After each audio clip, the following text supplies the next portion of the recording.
इस समय मालदीव को बायकॉट करने की चर्चा चल रही है सोशल मीडिया पे। बहुत सारे लोग कह रहे हैं कि मालदीव नहीं जाएंगे, अब भविष्य में नहीं जाएंगे।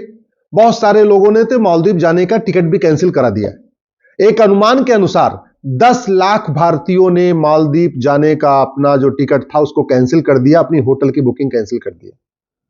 लेकिन मैं अभी देख रहा था बहुत सारे ऐसे लोग जो मालदीव जा चुके हैं, आज भी उनकी फोटो फेसबुक पे है, ट्विटर पे है, उनके इंस्टा पे है। तो मैं इसलिए रिक्वेस्ट कर रहा हूं, अगर आप बायकॉट मालदीव कर रहे हैं तो अपनी पुरानी फोटो अपने ट्विटर से, फेसबुक से, इंस्टाग्राम से हटा दीजिए।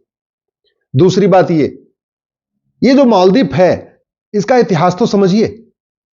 हमारे देश में राजा राज चोल हुए थे, दक्षिण भारत के राजा थे, बहुत ही प्रतापी राजा थे।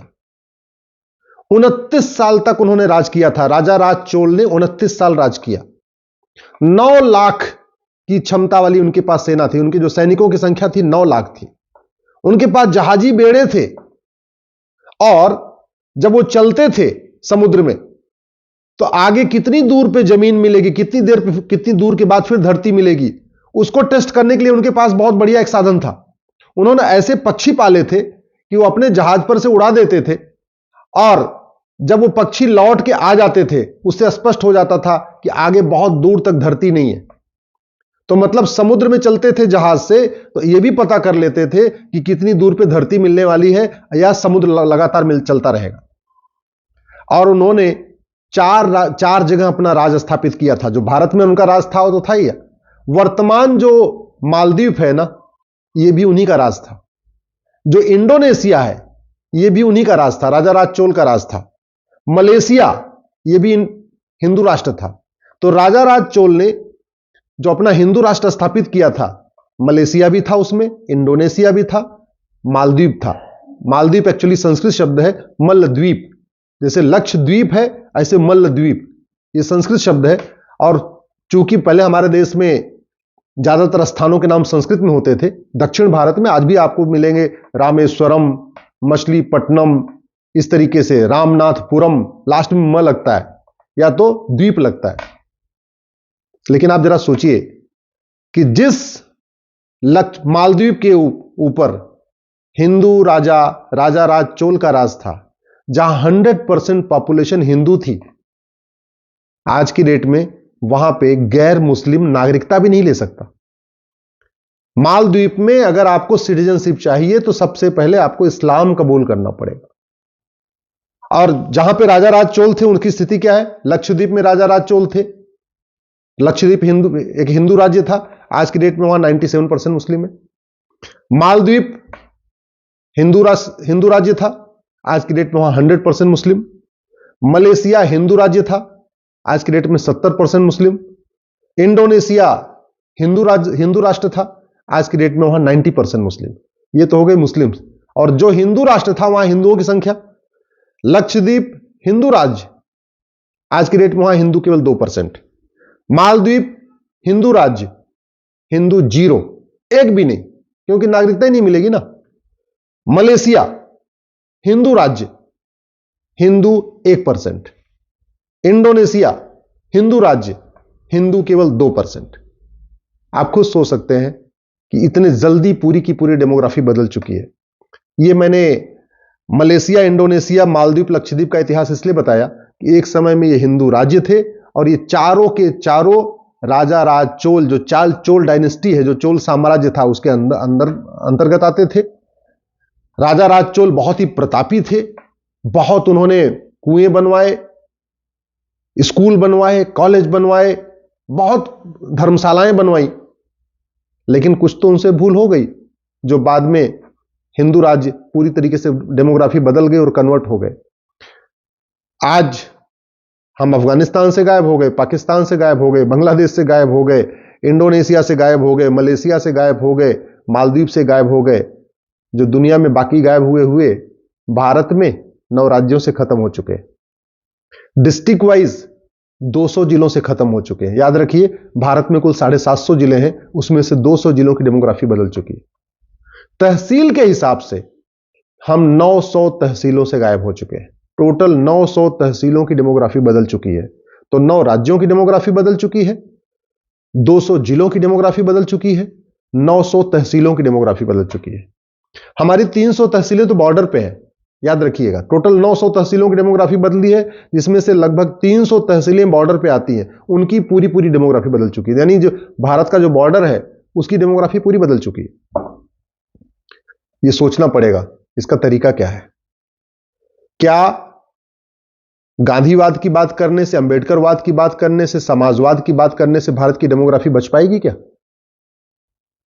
क्या तू मैं करने से, नूरा कुश्ती करने से, बतौलेबाजी करने से, टीवी पे डिबेट करने से भारत की डेमोग्राफी बच पाएगी क्या? जानते हैं भारत की डेमोग्राफी को जो सबसे बड़ा खतरा है वो जनसंख्या विस्फोट से है। 86,000 बच्चे रोज पैदा हो रहे हैं। 2023 में 3.25 करोड़ बच्चे पैदा हुए हैं। इसमें से 1 करोड़ से ज्यादा बच्चे अवांछित हैं। अवांछित का मतलब या तो वो तीसरी संतान है, या चौथी संतान है, या 5वीं औलाद है, या 6वीं औलाद है, या 8वीं औलाद है, या 12वीं औलाद है, या 16वीं औलाद है। जरूरत क्या है? वास्तव में अगर हम भारत की डेमोग्राफी बचाना चाहते हैं, भारत की डेमोग्राफी जो इतनी बदल गई वो तो बदल गई, लेकिन कम से कम आगे ना बदले, उसको रोकना चाहते हैं तो तत्काल जनसंख्या नियंत्रण कानून बनाना पड़ेगा। 3.25 करोड़ में से 1/3 यानी 1 करोड़ से ज्यादा बच्चे अवांछित हैं। अब उनकी भोजन की व्यवस्था, उनके कपड़े की व्यवस्था, उनके मकान की व्यवस्था, उनके लिए हॉस्पिटल की व्यवस्था, ये सारा बर्डन किसके ऊपर आएगा? टैक्स पेयर के ऊपर आएगा। जो इनकम टैक्स देते हैं, टीडीएस देते हैं, वैट देते हैं, जीएसटी देते हैं, सारा का सारा खर्चा उन्हीं के पास आए, उन्हीं के ऊपर आने वाला है, सारा बर्डन उन्हीं के ऊपर आने वाला। दूसरा जो डेमोग्राफी हमारी बदल रही है वो है घुसपैठ के कारण। 2017 में मैंने पीएल फाइल किया था, उस समय 5 करोड़ घुसपैठिए थे। अभी 2024 में ये 5.5 करोड़ हो चुके हैं। ऑस्ट्रेलिया की जनसंख्या 2 करोड़ है और हमारे देश में 5.5 करोड़ घुसपैठिए रहते हैं, यानी लगभग ऑस्ट्रेलिया के 3 गुना भारत में घुसपैठिए रहते हैं। कनाडा की जनसंख्या 4 करोड़ है और भारत में 5.5 करोड़ घुसपैठिए रहते हैं। और ये क्यों रहते हैं? ये घुसपैठिए अमेरिका तो नहीं जाते, चीन तो नहीं जाते, बाकी छोड़ो, दुबई नहीं जाते घुसपैठिए, अरब नहीं जाते। ये घुसपैठिए भारत ही क्यों आते हैं? पाकिस्तान भी नहीं जाते, अफगानिस्तान नहीं जाते, लंका नहीं जाते, भूटान नहीं जाते, भारत ही क्यों आते हैं? केवल प्लान्ड वे में घुसपैठियों को यहां बसाया जा रहा है डेमोग्राफी बदलने के लिए। और घुसपैठिए इसलिए आ रहे हैं क्योंकि घुसपैठियों की 100% प्रॉपर्टी जब्त करने, घुसपैठियों की नागरिकता खत्म करने, घुसपैठियों को 10 से 20 साल सजा देने के लिए हमारे पास कानून नहीं है। जनसंख्या विस्फोट इसलिए हो रहा है क्योंकि जनसंख्या के नियंत्रण के लिए हमारे पास कठोर कानून नहीं है। एक कानून बन जाए कि जो 2 से ज्यादा बच्चा पैदा करेगा उसकी सिटीजनशिप भी खत्म होगी, 100% प्रॉपर्टी भी जब्त होगी, उसकी नागरिकता खत्म हो जाएगी, और हम चौथा 5वां बच्चा पैदा करेगा तो हम 10 साल के लिए जेल में डाल देंगे। मैं गारंटी के साथ कहता हूं जनसंख्या नियंत्रण हो जाएगा। तीसरा, जनसंख्या नियंत्रण कानून बनाना पड़ेगा, घुसपैठ नियंत्रण कानून बनाना पड़ेगा। और तीसरा जो डेमोग्राफी बदल रही है वो धर्मांतरण के कारण। पूरा नॉर्थ ईस्ट बदल चुका है, पंजाब बहुत तेजी के साथ बदल रहा है, उत्तर प्रदेश, बिहार, मध्य प्रदेश के आदिवासी एरिया में पूरा कन्वर्ट हो चुका है। लोगों को पता नहीं है, वो तो रिजर्वेशन के फायदे के कारण लोग बता नहीं रहे हैं या और चीजों के कारण बता नहीं रहे, अंदर अंदर सब कन्वर्ट हो चुके हैं। और ये इसलिए हो रहा है क्योंकि हमारे पास धर्मांतरण नियंत्रण के लिए कठोर कानून नहीं है। एक कानून बनाइए कि जो आदमी हिंदुओं को धर्मांतरित करेगा उसके ऊपर एनएसए लगेगा, यूएपीए लगेगा, गैंगस्टर एक्ट लगेगा, वेजिंग वॉर की धारा लगेगी, 100% प्रॉपर्टी जब्त करेंगे और उसको आजीवन कारावास या फांसी देंगे। कल से ही धर्मांतरण रुक जाएगा, मैं गारंटी के साथ कहता हूं। सठे साठ्यम समाचरित भय बिन होए न प्रीत। कानून जितना कठोर होगा, दंड की व्यवस्था जितनी कठोर होगी, उतना तेजी के साथ धर्मांतरण रुकेगा, घुसपैठ रुकेगी, जनसंख्या विस्फोट रुकेगा। नहीं तो आज बाइकआउट मालदीव कर रहे हैं, कल को बाइकआउट कश्मीर करना पड़ेगा, परसों बाइकआउट केरल करना पड़ेगा, नरसों बाइकआउट गोवा करना पड़ेगा। भारत के 9 राज्यों में तो खत्म हो ही चुके हैं ना, 200 जिलों में तो खत्म हो ही चुके हैं, 900 तहसीलों में तो खत्म हो ही चुके हैं। कब तक बाइकआउट कर रहेंगे? इसलिए मैं आपसे हाथ जोड़ के निवेदन कर रहा हूं, दल गुलामी छोड़िए, पार्टियों की गुलामी छोड़िए।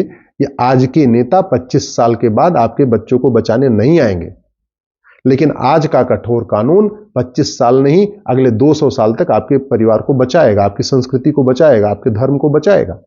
इसलिए जनसंख्या नियंत्रण कानून, धर्मांतरण नियंत्रण कानून, घुसपैठ नियंत्रण कानून की मांग करिए, समान शिक्षा और समान नागरिक संहिता लागू करने की मांग करिए।